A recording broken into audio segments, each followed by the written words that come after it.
aku mau bahas topik yang sering jadi momok buat masa depan tenaga kerja Indonesia. Masalah ini tuh sering jadi kontroversi. Tapi ya mau gak mau ini tuh pasti bakalan kejadian dan ngubah iklim dunia kerja di masa depan. Masalah ini adalah proses otomasi atau ada juga yang bilang otomatisasi, yang sering dianggap sebagai sebuah proses buat ngeganti kerjaan manusia pakai robot, AI, atau teknologi lain yang ningkatin produktivitas tanpa banyak peran tenaga manusia. Percaya nggak percaya, perusahaan-perusahaan di dunia tuh satu persatu mulai ngeganti tenaga kerja mereka pakai robot dan juga program komputer. Contohnya pabrik BMW yang udah mengotomasi 95% proses perakitan mobil dan mampu memproduksi 1.000 mobil tiap hari.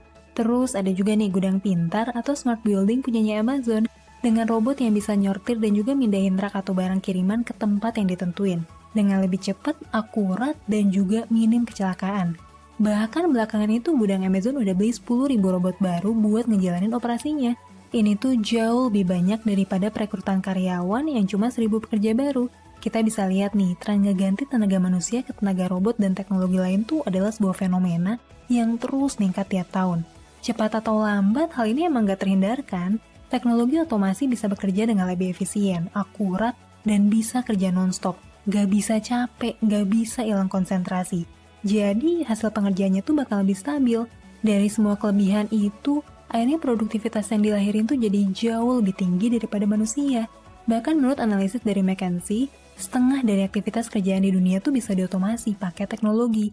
Yang paling gampang digantiin tuh adalah kerjaan yang sifatnya repetitif, gampang diprediksi, dan ada di lingkungan yang terkontrol. Misalnya tuh kayak aktivitas perakitan buruh pabrik, operator mesin, data entry, aktivitas administratif, dan masih banyak lagi. Diperkirain sepanjang 2016 sampai 2030, sekitar 15-30% tenaga kerja di dunia bakalan digantiin sama otomasi. Artinya ada 400-800 juta pekerja yang terancam kehilangan pekerjaan atau terpaksa harus alih profesi ke pekerjaan baru. Sebetulnya fenomena ini tuh udah bisa kita lihat ya di beberapa negara lain. Misalnya sepanjang 2014 sampai 2018, kota Dongguan di Cina tuh ngurangin 280.000 pekerja dan ngegantinya pakai 91.000 robot industri.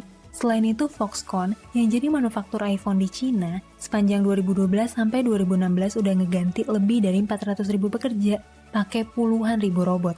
Dengan tren penggantian tenaga kerja manusia pakai teknologi otomasi di dunia industri, gimana ya cara kita tuh buat ngadepin hal tersebut?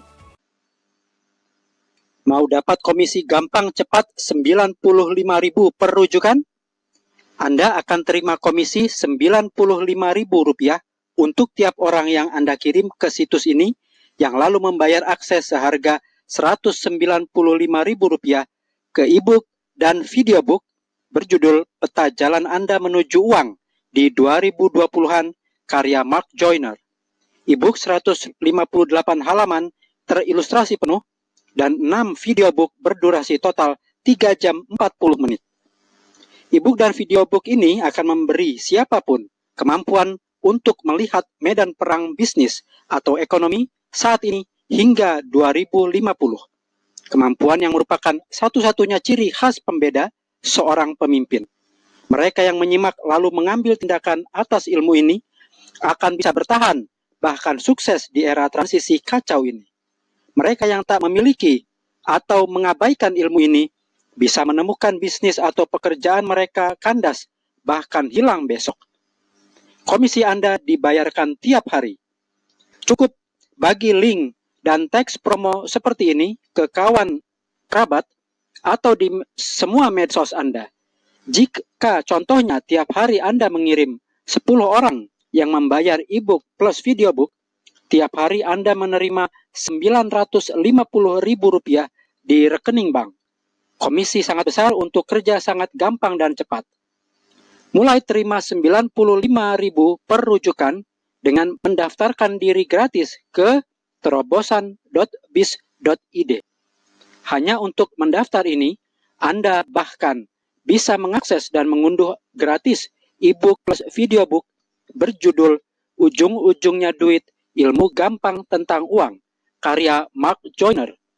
E-book 23 bab dan 2 videobook berdurasi total 75 menit.